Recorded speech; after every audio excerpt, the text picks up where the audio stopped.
of a better opportunity to spend my afternoons. It's evening here on the East Coast, but my time in some fellowship with all of you to discuss a little bit more about marching band and adjudication. You all know it's so different, and I'm going to bring up the PowerPoint as we go, so hang tight with me for a second while I screen share or attempt to screen share. Technology, you'd think I'd know how to do this a million times over after doing this, so let me flip into the actual slideshow.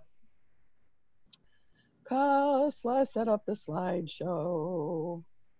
Come on, baby. Let's get rid of that. And let's just go right here and from the beginning. Okay. So as we go, this whole situation with looking, and it's so funny, recording and You Are Hooked came on our way down here to Florida when my husband and I were traveling down here. It just kind of reminded me vividly of listening to my dad's recordings when I was a little girl, and immediately became hooked on what I was doing, what he was doing, and the whole marching band drum corps idiom. So pretty cool to me, and I wanted to make sure that I kind of tied everything in along those ways. I think the big thing, and I apologize, I know I probably should be shifting this over a little bit, but whoops, go back, and there we go. Okay, so I think the big thing for me first as we talk to adjudicators and staffs and teams is, what are we looking to develop? It's almost like a musical business plan, for lack of a better term, wanting to make sure that your kids, you know, your kids know, and your staffs know exactly what you're headed for as far as the development of your marching program. All parties are involved. There's no question whatsoever. Everybody's really, really in tune with what the main goal is across the board at all times. To me, that's the way to start, and that's the way for the best success, regardless of whether you're a veteran teacher, you're a beginning teacher, you've taken over a program just recently, et cetera, et cetera. The me, we, us, my main goal, and I know sometimes, as I have been told by my colleagues, that I come across very 1, 2, 3 on recordings. It's very direct, et cetera. And I guess I need to, as I continue to get older, remind myself that this isn't about me.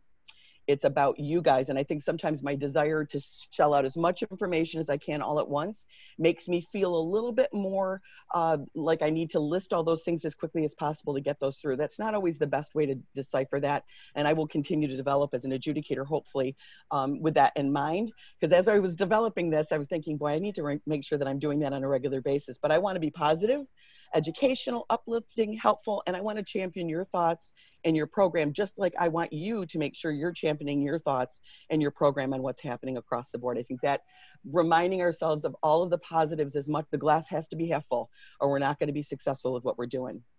The teacher, counselor, critic thing is big. It is big as of the past 5, 6, 7 years between WGI, DCI, Bands of America, the whole shooting match of making sure that we really change our approach dependent on the ensemble that we're speaking with. And when I say that, I mean this. If I'm talking to a brand spanking new ensemble, brand new band director, brand new developing ensemble, I'm probably going to play a little bit more of the teacher. I'm going to do a little bit more of the methodology and the beginnings of the process. If the group's developing or is in the middle of that process, a little bit further along down the road, I'm going to be probably more of a counselor, and I'm going to look at that a little bit more from that perspective and not maybe do as much of the individual methodology or feel like I have to be at ground zero, but I'm going to give them a little bit more of the rounded package. And that critic piece is going to be, and I'm going to equate this to DCI, when I'm judging a Santa Clara or a Blue Devils or a Blue Coats or a Crown, I'm probably going to be a little bit more of a critic than when I'm talking to maybe one of the open class corps as they're just entering the process and developing that overall philosophy of their ensemble. So I'm looking at it from very different places, but that terminology, teacher, counselor, critic, is big, as I said, right now across the board, and has been for about the past 5 or 6 years. And of course, understanding the adjudication sheet as in the system, as well as the critique. If you understand it, your kiddos understand it, your staffs understand it, then you're going to be so much further along. And I remember vividly, not to talk about myself a lot, but boy, when I was younger and my first gigs as I was in college at Eastman and at Ithaca working with marching bands, I didn't always read the sheet as carefully as I needed to. And it really posed to be a detriment. And so I needed, not that we do everything that we need to the sheet, because as many of you may look at, you may not only use the Arkansas sheet, but you may use the Bands of America sheet or another sheet that you've developed along the way. We need to make sure that we as a whole, and I say your band family, as well as the adjudicators coming in, need to understand how that sheet works and where it's going. Otherwise, it's not going to be very beneficial. So Dan, if you would you throw up that first poll question, which is going to talk about the Arkansas State sheet? So how would you describe your familiarity with that terms and definition? All answers are anonymous, everybody, so make no worries about that at all. So for me, I want to make sure, again, going back to it, I can decipher the information on the front and the back of the sheet. If I'm a band director and I'm as an adjudicator, I want to make sure that I know those pieces of the puzzle, because I want to be as successful as I can, understanding how that sheet pertains to you and that an individual contest as I step on the field or as I step into that press box to adjudicate for the first time. So the staff knowledge, your designer knowledge, again, looking back at my time, as I know many of my friends and colleagues, we've talked about this before, if you've got a designer on the West Coast and you're on the East Coast or in Arkansas, you want to make sure that you truly are looking at that designer understanding exactly what the pros and the cons are of that sheet, what works and what doesn't work. Your sheet's designed a little differently than some of the others. The music ensemble and performance are one subcaption, and the music and factor is one subcaption. And as all of you know, it's oftentimes 3 separate sheets and 3 separate components. So that in itself, as an adjudicator coming in, boy, I got to make sure I am on my game with that ensemble performance subcaption sheet, because that's going to be a lot of information in a very short period of time. And if it's a one and done read, boy, I need to understand the front and the back of the sheet pretty clearly. Entrance into each. Should we end the polling, Beth? Is that enough? Everybody Sure. Okay, and let's share the results. Interesting. So there we go. So that's a big piece of, at least to me, I want to make sure that I'm really comfortable with any sheet that I'm using, whether I am the band director, a staff member, or an adjudicator, so that I really have that information to take to the table. Because the bottom line is, when you step into critique, they're gonna want to know that you know the sheet, and you're gonna. I mean, again, you want the most success for your ensemble. So it completely, yeah, that's good information. Good information for us to know. So as we enter into each one of these rubric boxes, or the scoring range, again, each state handles that differently in each association. Sometimes getting into the box entrance is right at the bottom of the box. Sometimes, in most cases, entrance into the box is kind of the middle portion of the box. And then, of course, ranking and rating the ensemble. And we're going to talk a little bit more about that as we get in. But this little quote at the bottom, impressing anyone is about the impression you create. That's not mine. That's my very dear friend, Dr. Tim, and one of his very important things, but it really is, impressing anyone is about the impression you create. So what you want to do with any of your ensembles, concert band or otherwise, we want to make sure that we're creating that impression right out of the get-go.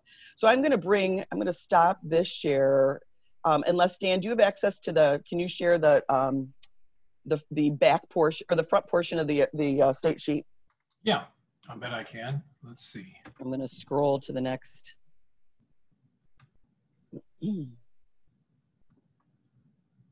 Because that first portion, that music performance ensemble subcaption, boy, does it have a lot in there. Let me see if I can share screen and then switch. If not, I can bring it up. No worries. So as we're looking at this music performance ensemble, everything really, to me, from 1 to 10 or 11 is pretty much a performance area. Some people would disagree, and that's okay. We could probably argue over several adult beverages as to what falls into where. But ensemble cohesiveness and demand difficulty of repertoire are definitely in the ensemble category. Some people would say balance and blend fall in the ensemble category as well. So this is a lot of information that all falls under this. So as I'm a first-time adjudicator in your state, and I come in to do your championships, I need to make sure I understand all of that and how that falls into that frame, with very little prep, because again, we're going to talk about this in a minute too. Most times you guys don't share ahead of time, like with DCI WGI now, they're sharing all of their information pre-season as to what they're doing, what they're looking for, et cetera, et cetera. We don't get that for most band situations, and some states don't even want you to look at their program because they don't want you to know what the band did in the past. They only want you to think about the moment at that time, which is okay, totally fine with me. But then again, I've got to really delve through and make sure that I am able to understand all of that pretty quickly. Dan, were you able to get into that or not? I thought I was screen sharing. Are you? All right, I'm going to stop my screen share. As I am. Yep, there we go. Okay. Okay. So there we have it. So that's the front portion of that sheet of your Arkansas School Band sheet. So again, a lot of things on the top end, and then the bottom end is that music general effect, that originality, creativity, continuity, coordination of music program with visual, which is huge, huge, huge, huge. And why in a lot of cases, a lot of the associations have gone with more of a visual effect, an overall effect, not even calling it music general effect, but an overall effect sheet. Communication. Beth, yes. and I apologize. No. Everybody, we don't script these things. Beth and I didn't have a big, pre-meeting. Mm-hmm. So this is coming out a little out of left field. But is a good band a good band? Does it matter about the sheet? And if we get too concerned about the sheet, are we becoming that teacher that's teaching to the test? And I agree with you 100%. The only thing I do feel is that in order with to no preconceived answers, by the way. Yeah, But nope. just I think it's a good thing for us to consider. No, I agree with you 100%. I think for me though, wanting to make sure that wherever I go, I'm at least aware of what the sheet looks like and what they're expecting and what because the philosophy is usually given to the adjudication team either a week, a month, sometimes not till the morning of the contest. And we need to sure. Listen, you know, don't get me wrong. As a professional adjudicator, I think it's clearly one's responsibility to understand the tool that we're supposed to use when we come in. Yep. Yep. I think at the vast majority, if not all of us tuned in here right now, though, are trying to be better band directors. So from the other side of the equation, in preparing my students, how important is this adjudication document in the big picture? I think it's a template. It's something, it's a benchmark to look at to make sure that, and to recheck. I mean, if you're doing a great job in the concert band arena and in your lessons and your sectionals and in your marching band rehearsals, then it's all going to fall into place because everything that's on this sheet is what a good band director should be doing. Well, I'm glad you said that. And I guess I'm sure a lot of my colleagues listening right now are thinking the same thing that I am. This sheet was built by our colleagues. Mm-hmm. I know that our colleagues in Arkansas that were involved in this process are very open to hearing from the membership about whether or not it works for you. And so I hope everyone that's listening that's in Arkansas that will be dealing with this sheet would think seriously about its utility and whether or not you think the right things are being prioritized in the sheet. And if you do, regardless, I'm sure I speak for them. These are fantastic educators and people that volunteered. They raised their hand for extra work to be involved in this committee, and they just want it to be right for the state. So it's our sheet, it's your sheet. Again, at the university level, it's not so much something I have to deal with, but I feel like I'm a colleague to all of the band directors in the state of Arkansas. So it's our sheet, and the more ownership we take in it, the more involved we are with it, the better tool it'll be for all of us. Well, and I think, to be honest with you, it doesn't just happen there. It happens everywhere. I mean, I can't tell you the amount of states I've been in where they go through a 2 or 3 year process and they take a look again at what the sheet's got, how potential changes. They have a group of people that get together and create a think tank, and they go from there and move forward with that. And it continues to evolve, including the back portion of the sheet as well, right? Because that's another big piece of the puzzle, is that whole other section with the rubrics. Is that the right time for me to move to there? Sure, absolutely. Let's see, is this working? Can you see the back? It certainly is. It certainly is. So again, understanding the terminology on the back of the sheet and knowing that when you get scores based off of these sheets, where you fall in that category, what portion of and I was kind of mentioning this before, in some states, entry level into those boxes is at the bottom. In most states, entry level into each one of these boxes starts in the middle of the category of the box and goes up from a point perspective. So, again, the rubrics, the definitions and the verbiage are wordsmithed or tweaked or whatever you want to say all the time to better suit what you think works for your group, your grouping, your philosophies, et cetera, et cetera. So as Dan mentioned, if you have thoughts and feelings on the back of the sheet and what you would like or what you don't like, obviously share them with your powers that be. and come up with a think tank and feel and go forward with what you think works in your best interest. But again, the more you know, the more knowledge you have. Knowledge is power, as we say. To me, it's smarter to know more. And then, as Dan said, everything you do doesn't have to revolve around here, but understanding the pros and the cons of the sheet are really pretty important. So Dan, I'm going to have you not share that, and I'm going to go back to my PowerPoint, but thanks. Yep. And I'll remind everybody that those are on the PDF on atu.edu/fans for people to continue to reference. Okay. So that was that one. Let me see if I can, I apologize, I'm out in the sunshine. So the general effect one we talked a little bit about when we were looking at the other one, the originality, creativity, et cetera, across the board. And again, it's how you're designing your program, how you're understanding your program, and the development across the board. So speaking of which, speaking of development, how to continue to develop and support the theme. So obviously if you're here because you're looking to continue to grow that knowledge. Assembly, and I know several of you probably are in parts of these teams in some way, shape, or form, the creating, the designers, the creators, the team around you, whoever you bring in to make sure that they're working together. My best friends were my administrators, my colleagues, and my parents as my advocates, and they still were to the day at school this past week, to make sure that I really had a team, again, a solid team. Musical selections that strength students and school community, et cetera, however you build all of that. And Dan brought this up a little bit before. No, you're not developing your sheets based, or your shows based on whatever sheet. But when you're thinking about what you're developing, is it in the best interest of your kiddos? Do your kids understand it? Is it strong enough for your kids? And I think that's, and I lost my page again. I'm not sure how that happened. I didn't touch a thing. Overwritten, underwritten. And I think that's a big, I can't tell you how many times as an adjudicator, teams have come in from into critique and said, what do you think? Especially early season. Is the program underwritten? Is it overwritten from either a visual perspective or a musical perspective? If it's a one and done, I've only seen you once, I'm gonna be careful on those comments, because that's a lot of information in a one read situation to be able to share with you and potentially hurt your program. So I'm gonna be very cautious of how I would share that information. But if I see something glaring, I'm gonna obviously share it. But I think, again, you know your strengths and weaknesses. And the next thing is huge, building off your concert program, yes or no.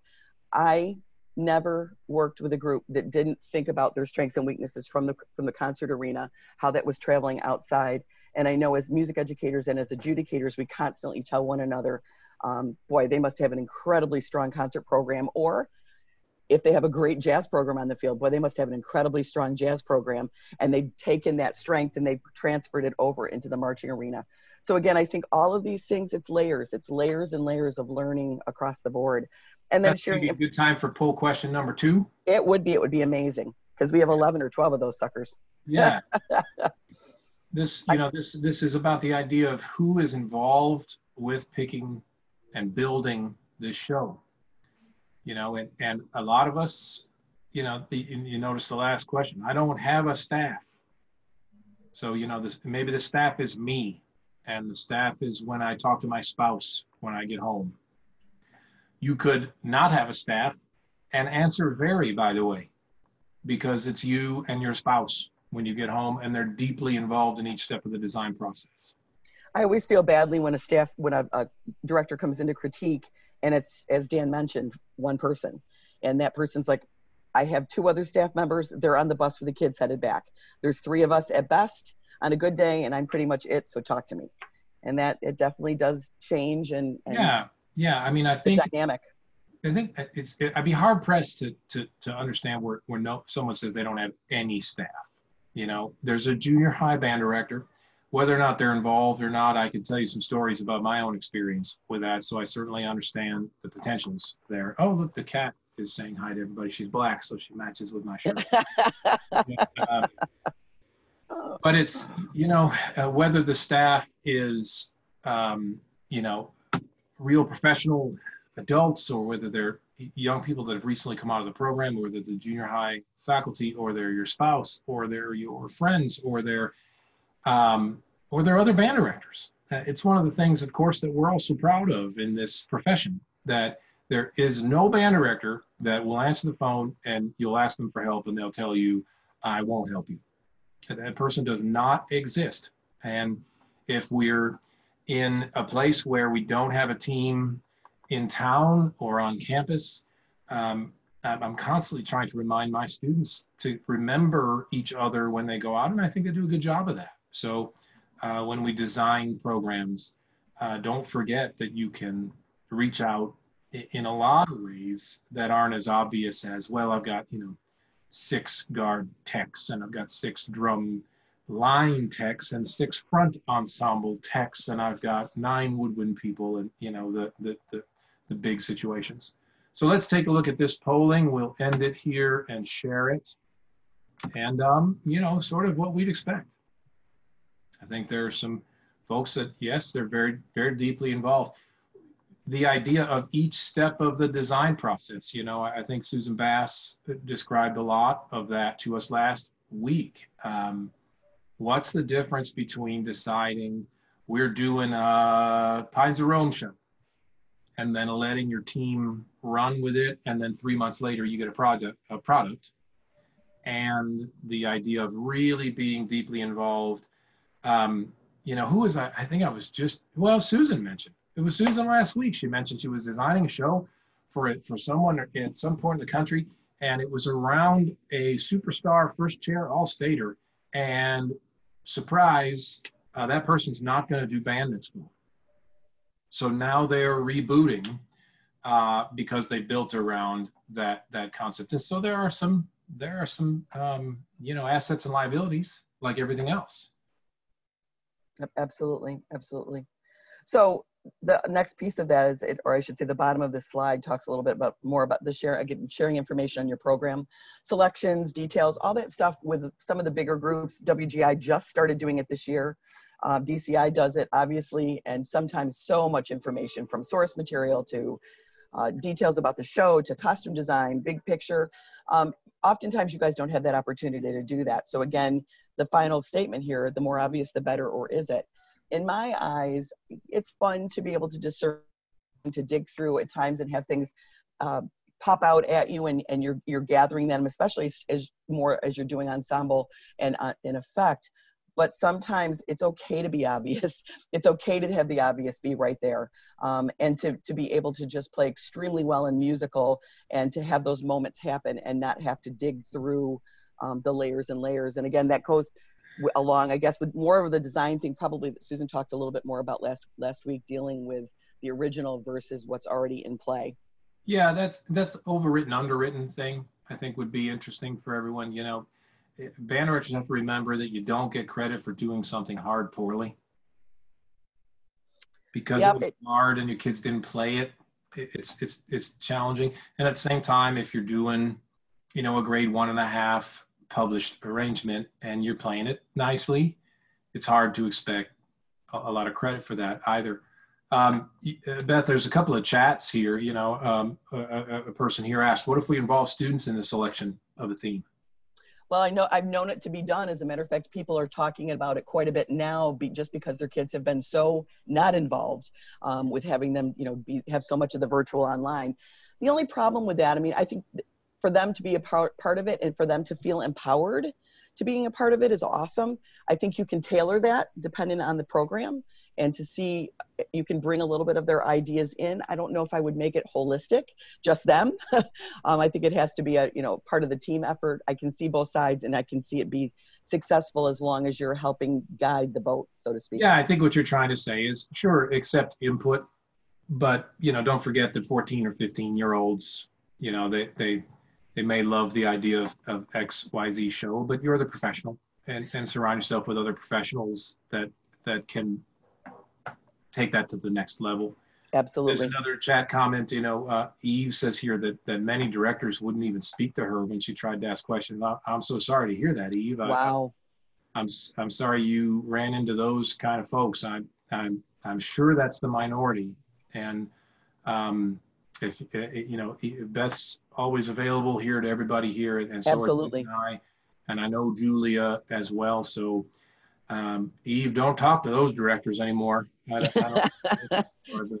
But don't stop fighting the fight. No, absolutely not. And anytime you want to contact Eve, all you got to do is contact Dr. B, and I will get in touch immediately. Not even a question. I would love to help you in any way I can. On the phone with the band director for maybe Arizona. It's time for another question here in terms of strengths and weaknesses with your designers. Sure. So let's talk about this. And you know, when I was a high school band director, I was the drill designer. I've never been an arranger. It's one of the wonderful things about having Jim on our team now. He's a great arranger. I did it a little bit for fun, but I was never very good at it. I was our drill designer, and so when you're talking about strengths and weaknesses with your designers, I suppose that includes yourself. Are you thinking about who you're putting where? Well, absolutely. I mean, I think that there's that in itself, as far as talking to your designer and talking to your team as to what's gonna be in your best interest. What will you have the best success with? How will your program continue to develop and flourish? I think those are big pieces of the puzzle. Well, you know, and it's not just marching band. I was recently involved in a conversation with someone, and they said, you know, and I'm going to try to make this as vague as possible because I want to keep all of the parties anonymous. But person was telling, we played La Fiesta Mexicana recently with our wind ensemble, and person was after the concert telling me they really enjoyed it. And they relayed an amazing story where they had H.O. and Reed on campus when they did La Fiesta Mexicana. Now, we didn't have any percussionists in the band, and we didn't own any chimes. So the beginning was difficult, this person said to me. And I thought, oh, wait, what? How did we choose a piece that is completely dependent upon chimes when we didn't have chimes? And wow, I'm impressed you brought H.O. and Reed into town. But again, how could you have chosen La Fiesta Mexicana without chimes? So, you know, please don't. Marching band, concert band. So let's end the polling. Let's share the results. Really interesting.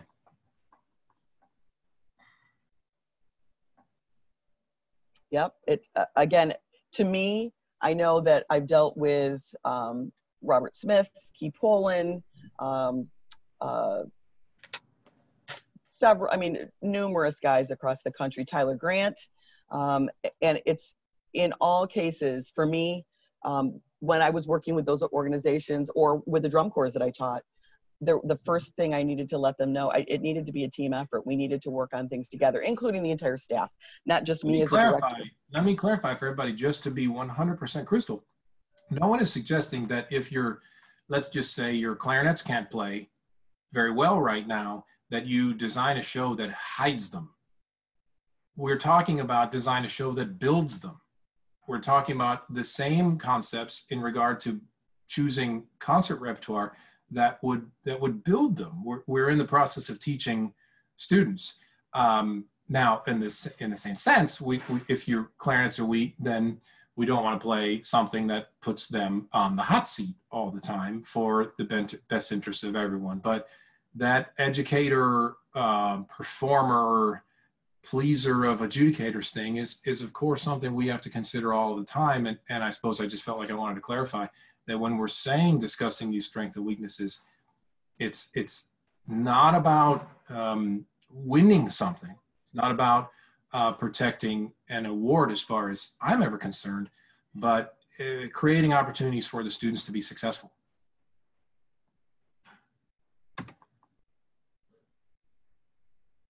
Did we just lose Beth? I think we might have. We're going to go to poll question number 3 while she finds her way back to Zoom land, everybody. You're going to enjoy this. Speaking of student success, we're going to switch from building the program to your rehearsal process. Your staff and students. And again, if staff is just me, then, you know, that's a reality for lots of us. We have a structured rehearsal setting and goals for every rehearsal. Oh, I already did the results. Wait a minute, I have to relaunch polling. There we go. Now you can answer.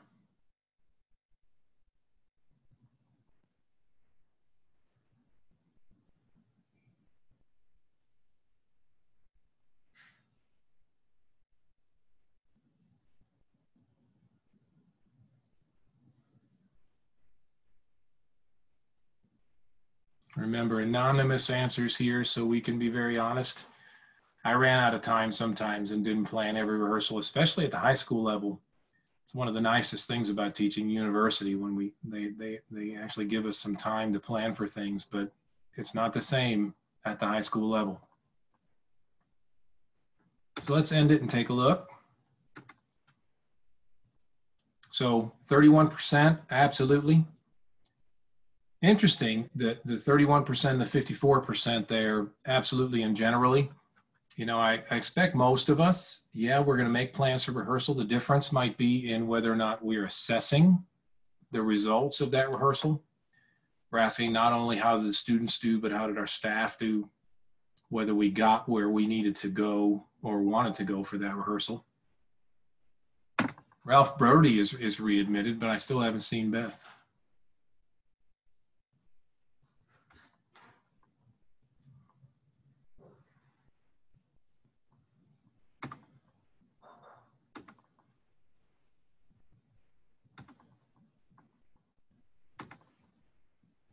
Our fifth question is about after. When we go to an assessment or beforehand, are we meeting with our people?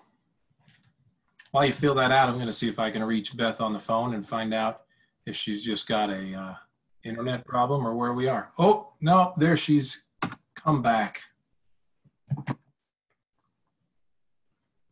Beth, are you with us again? You're muted. Sorry about that, team. Internet went down. That's all right. It happens. We did a poll question. Good. And hey, Hal. Rehearsal planning. And now we're doing a poll question about staff and discussions before and after assessments. Okay. And we've got a couple of these that are never. You know, so if you're never making a plan for rehearsal, of course, I know Beth and I are going to encourage you to think about that a little bit. It doesn't mean, Fred Fennell said everybody has to have a rehearsal for every plan and then know exactly when to abandon it. That was one of his quotes. And you know, that happens. If your plan was that the trombones were really going to struggle with letter F in a certain piece, and then they don't, abandon the plan, move on to something else, but have a plan. We're going to end the polling here about staff and discussion of sheets and assessments and share the results. Yeah. Awesome. Awesome. Yeah. To me, again, it's nice to be able to sit with your team and go over what they need to know, what you need to know, what the kids need to know. And then it gives them, again, that more education, more knowledge is power. We keep talking about that, and it truly will give them a little bit of a better understanding of what they're speaking to as they go into these meetings. This is a very broad slide, obviously talking about how things are done in your own programs. And we've just polled in a couple of situations, but for me, it was about rehearsals and goals. I wanted to know as a person on either side of the team, whether I was the adjudicator or whether I was the teacher and the director, what my goals were, how those were set up yearly, monthly, across the board, how rehearsals were structured, who speaks first. I know that sounds ridiculous, but in some situations, I've worked with teams or gone into a consult when it's a free for all. Or I've watched them as an adjudicator because I've gone into a couple of places early, worked with the group, and then stepped back and then become the adjudicator.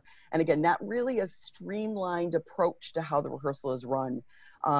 Some people believe solely in bringing in their alumni, and they train them in their eyes as to what they see. Other people bring in fresh blood from the outside, et cetera, to do. You develop it however you wish. Again, it's all the communication piece and really setting those goals and having everybody understand, including the kids. Do the performers truly understand? There's nothing worse than kiddos going, I don't get what we're doing. I don't understand the goals of the day. I'm not quite sure of where we're headed. Is this new to your program, and how to cultivate that, how to develop and build that? Again, it's really important to understand where you're headed and where you're going and how your program is affected by everything that you do on a regular basis. And I am firm believer of bringing in outsiders to evaluate. I do it all the time. I did it all the time with my concert programs. I did it when I was a marching band director, and I have been brought in to do those. I think it's huge preseason as well as during season. I think sometimes it's a fresh set of ears. A good friend of mine, Dr. Nola Jones, says nobody wants to hear their baby's ugly, and it's a very clear quote that basically says, you know, you got to make sure that you can step away from the program just a little bit sometimes to be able to see where those blemishes are, so that then when you go back with fresh eyes. I used to, when I was on the road with drum corps, I came off the road for at least a week.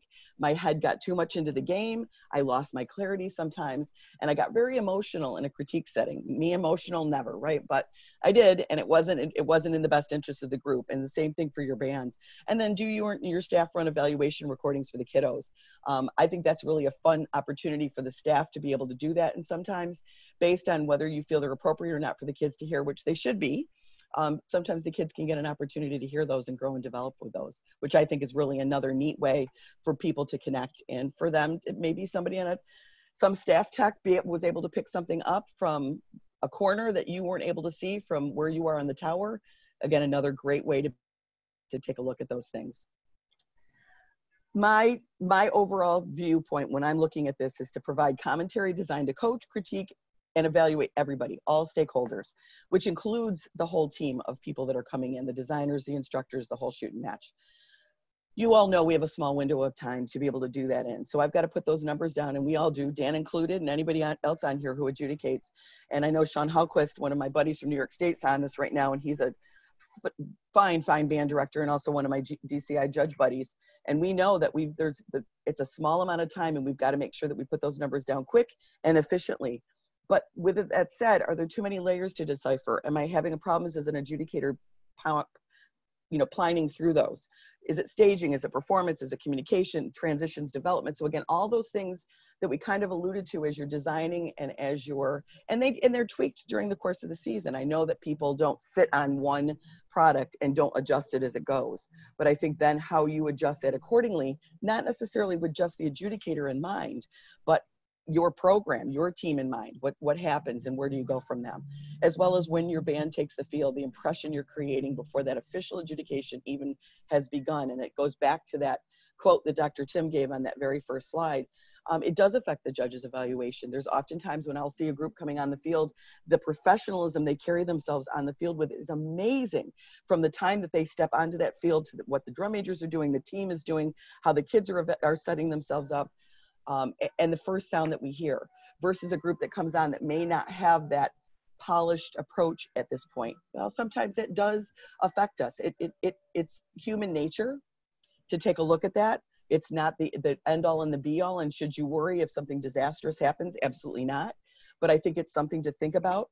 Judges are first trying to do what's on that which box on the judging sheet belongs, and how the state philosophy and how your ensemble fits that. So there's a lot of pieces of the puzzle we want to put together to best support you in, again, any way we can with looking at what you're looking to grow and to develop. Dan, can we run one more of those poll questions? Which one? We kind of went through the critique stuff. Should we talk about sheets and student? Yes, let's do that, because the value of a 10th is coming up. Okay. Let's see. So maybe students and sheets. Sure. All right.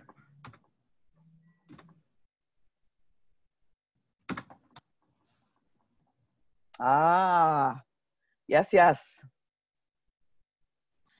There's two questions in one as I looked at it.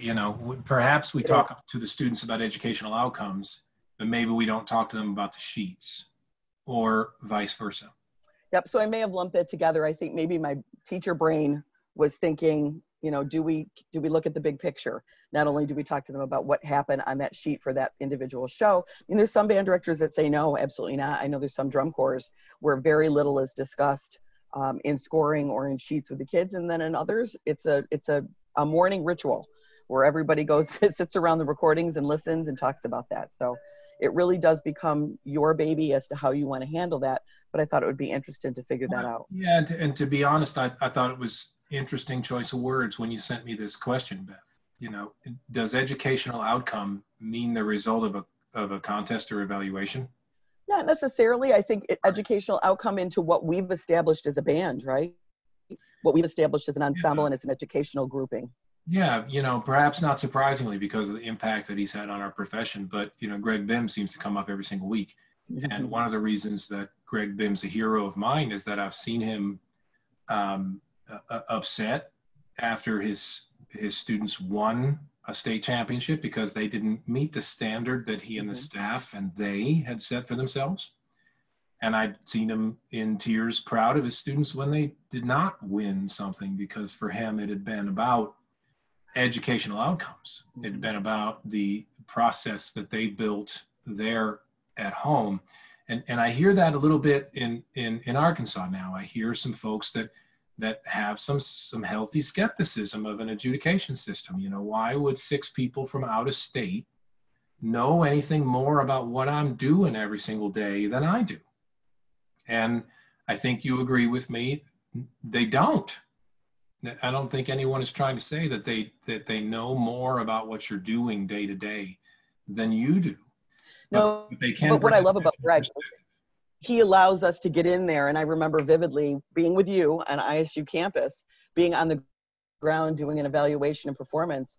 And after the performance was over, and he looked at me and he said, "Good, you got in there and you got the dirt. I'm looking for that dirt. I want to make sure that those kids know where they're doing extremely well and where we still need to continue to grow and build and develop." So look, wow. So that's really, that's awesome that there's so many of you that's a piece of, again, as Dan said, is the competition the main thrust, or is it what we're learning and how we're growing and the educational outcomes that we talk about as music educators? To me, that's what the whole piece of the puzzle is. I want my kids to know and grow and develop. My last several years have been spent, many of you know this, teaching elementary school, and it was not something I had planned on doing. It ended up being the program. And it's hard. We have 4th, 5th, and 6th grade, and very different. Going in to teach high school, let alone going in to teach 4th, 5th, and 6th graders. They're more concerned about the clothes they're wearing versus what instrument they have in their hand. But anyway, we often went to festivals, and I reminded them several times before we left, this is not about the end score. This is about what we've learned all school year and how well that performance, what that performance is going to be and what you remember from that performance. And we'd always come back and talk about that. And to me, maybe that's also the adjudicator in me, knowing that it doesn't always necessarily mean what those people or those 2 or 3 people or 6 people are saying, but it's really oftentimes what we've learned along the way and how we grow and develop. Yeah. Simultaneously ranking your band with the other performers, that's something that we have to do along with assigning a point spread. And again, that's what we talked about within those rubric boxes on the back of those sheets or any sheet that you use, how we're going to make that happen, how we're going to rank and rate the ensemble, making sure that we're utilizing the right point score between you and whomever is either below you or above you. And then the value of a 10th, and I'm going to show you that slide in just a second. We'll talk a little bit more because that is a big bone of contention around the country. The inherent challenge for designers and instructors, their product accessibility to the judge community, general audience in a way that can, again, there's that word communication, as effectively as possible in performance. We want to make sure that we get as much as we can all at once, and you want us to get all we can. If it can't be communicated as a sustained, readable effect, and again, this is kind of a Dr. Timism too, the band receiving recognition for it, no matter how many times that you pointed out to us, the judge panel's not necessarily going to get it. So you need to make sure, again, and many of you know this, and I'm sure it's something that you probably think about on a regular basis, but it's something I had to put down there. Just because the judge tells you it's right or wrong doesn't necessarily mean the case. You have to take a look at it and figure out how it works for you. But if you've got something in your back of your mind that says, this is the way it's going to be, and this is the only way I know it, and this is where we're going, sometimes you have to, again, step away from that and say, well, not necessarily was that the best way to handle that. Maybe we can alter or adjust that to make it more readable, more communicative, and more understood by the judge community. So there's that understanding. The ranking judges are ranking the bands, they're rating the bands, impression analysis comparison of each band. Judges to aid the bands to improve through caption specific comments. And I will say this very briefly because I know we're running out of time. It's hard sometimes when you see something that is not on your sheet to not want to talk about it. And we're told in most cases, stay away from it. It has nothing to do with your score. Once in a brief opportunity, I will say, whether I'm judging DCI or WGI or whatever, I will say, listen, I want to make it very clear. This is not my sheet. This has nothing to do with my score, but I do want to make mention of this. I just want you to take a look at this, or my God, this is amazing. Those are the most amazing uniforms I've ever seen, or costumes. I realize that's not on my sheet, but they're striking, and I wanted to let you know. So once in a while, we do throw those in, and people should clarify very quickly that has nothing to do with your score. There's that value of a 10th. Insignificant difference is 0 to 1. That means there's really no difference. Slight differences, 2 to 3 tenths. Moderate differences, 4 to 6. And significant differences, 7 and above. And that really is, again, the majority of the associations across the country. That's what we're looking for. That's how you can tell where those differences, if you're comparing yourself to other groups that you're competing with at that individual contest. That information is pretty consistent. And then, of course, the critique, the reacting to every suggestion or criticism for the judges it's not possible. It's not a normal situation. You're going to pull, I'm hoping, the feedback that you need. I often, myself as an adjudicator, will also go back and listen to my recordings and say, man, here were the pros, here were the cons. Did I make enough pros? Did I make enough cons? Was it a balanced situation? Because people will look at their score and go, wait a minute, she gave me a ton of pros and she dumped me and put me, or their words, in a lower caption, versus, man, was it a balanced sheet? Or boy, there were a ton of cons, but man, I'm up in the highly developed situation. Any sense. So as adjudicators, we've got to make sure that we balance that information. And again, we listen, or should listen to our recordings and take notes, just like I love it when teams come in after they've listened to the recordings and taking notes. They come in with their pros and cons. Who listens to those? It's up to you. Is it a director? Your team? Is it around Robin when you come into those critiques? Do people get a chance to share? As I've been at critiques at the ends of seasons, or at the ends of seasons at finals in Oklahoma, their final show before they go to BOA, their final show for their state has a critique with those top groups, and they want to talk to you.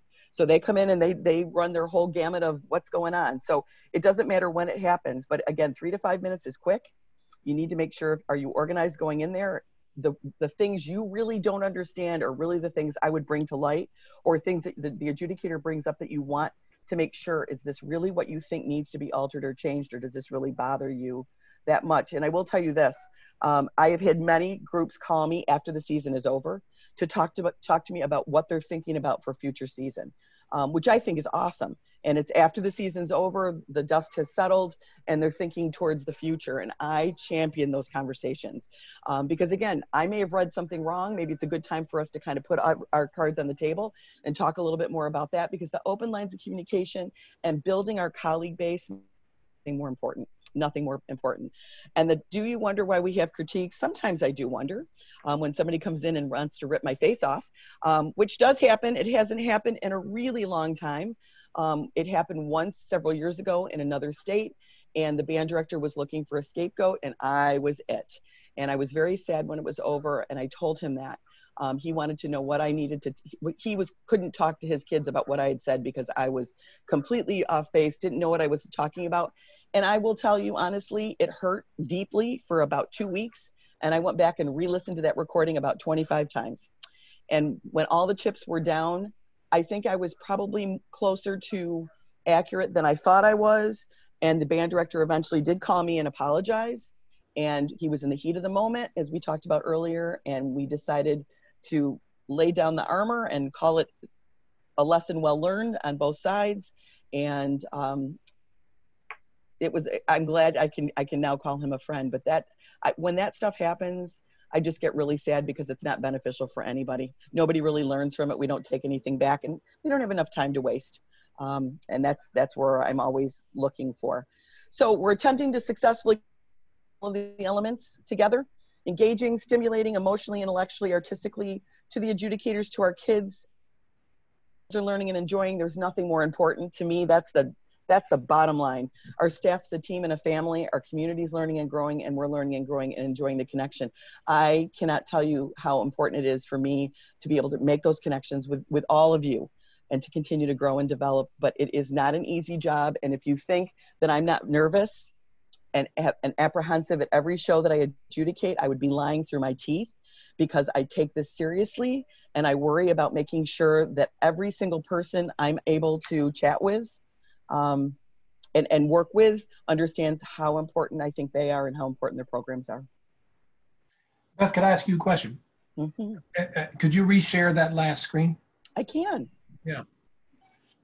And again, out of left field kind of question here. Great. Thanks, Dan. Yeah.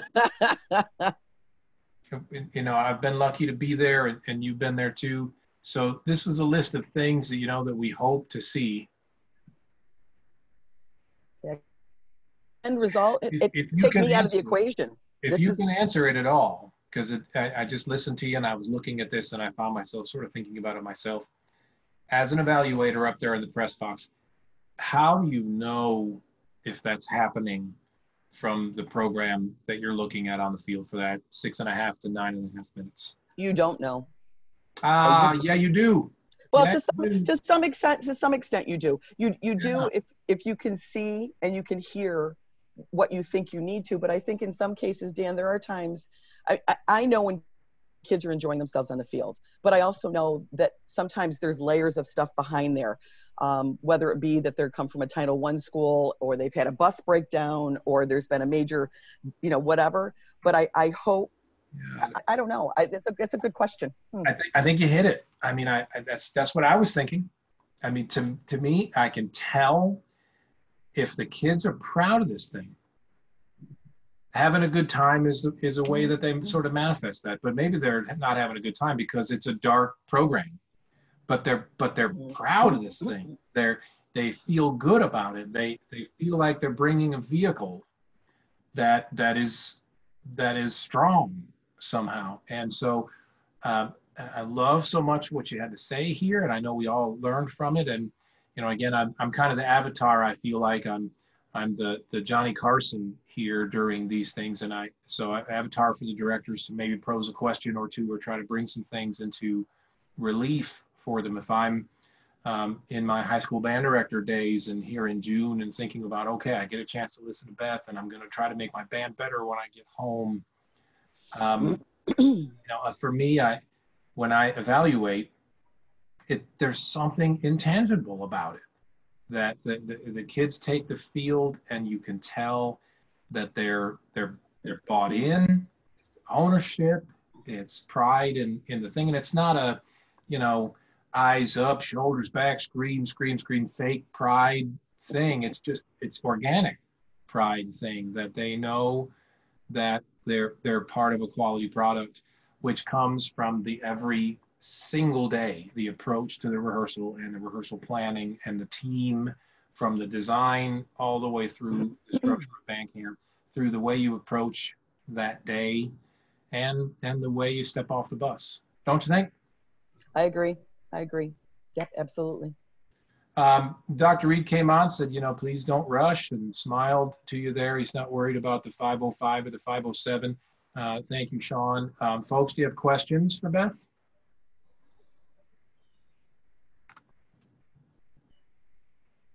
We're wrestling with the unmute button or not. Beth, you're changing email addresses, yes? I am. I've left my school email and I'm back to, I know, please forgive me, everybody. I'm still using AOL. So yeah, BAFabrizio@AOL.com. Yep. You are paying for email for a second. paying money for email in 2020? I am not paying. Nope, absolutely Somebody's not paying AOL. At this point, I will probably, knowing my husband is such a computer geek, I'm sure I will be on Gmail or something. Sure, I volunteer to buy you a Gmail account today. I will pay all of the costs of your Gmail account today. I just have to make sure all of my pieces of the puzzle. I mean, I'm giving another clinic for ABA in like 3 weeks, and she keeps sending me stuff, and I'm like, stop! Don't send it to school anymore. Send it back to me. So it's all good. But thank you for allowing me to have some time with all of you, and I wish you the very best through this lovely summer. Hopefully, all of you get a chance to relax and enjoy a little bit, and to move forward into the unknown, whatever that may be. But I'm looking forward to hopefully seeing some of you. Yeah, we're all in limbo with this whole thing about what the fall is really going to look like and what we get to do. But whatever it is, it's ultimately not changed in my mind. You know, the idea has been to try to create something that's in the best interest of the students from day one, and the tools and Absolutely. resources and situation in 2019 seems to be going to be different than it was from 2020, but the goals are going to remain the same, and we'll do something in the best interest of those students, and they have to have music in their lives, and they need music education in their lives, and we're going to be there to do the best we can in this situation, and then we'll get Absolutely. past this situation pretty soon. Absolutely. I'm praying. I'm supposed to be in So, Bentonville at the Bentonville show, so I'm going to cross my fingers and hope that that happens. So, yeah, and you said ABA, that's the Arkansas ABA in a couple weeks, yeah, right? I'm doing a recruitment and retention clinic for them. We're going to talk a little bit about what's out there and available out there virtually, because so many of the companies are coming out with virtual information now, especially for all levels, including Zoom. Everybody crossed their fingers. They're talking about changing this format so it's in real time. So your kids can all play together. What a concept that would be. Not that we ever want to use this for what we do in the band room, because that's the most important place to be.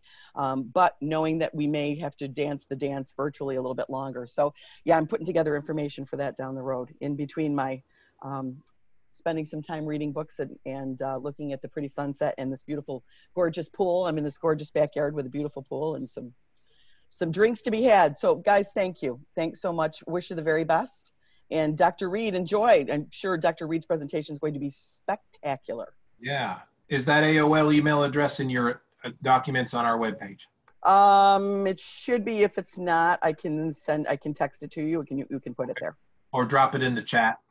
Oh. For the group here, and we can all stay in touch with Beth. Thank you, dear. Thank you, guys. It's so great to see you all. Especially, I'm looking at all my babies from Arkansas Tech. I haven't seen. So good to see all of your beautiful faces. And the band director, and Tyler, hi baby, and all of you guys that I have not seen in a while, including Miss Julia and the troops. So thanks so much, guys. Best of luck. Take care. Thank you, Beth.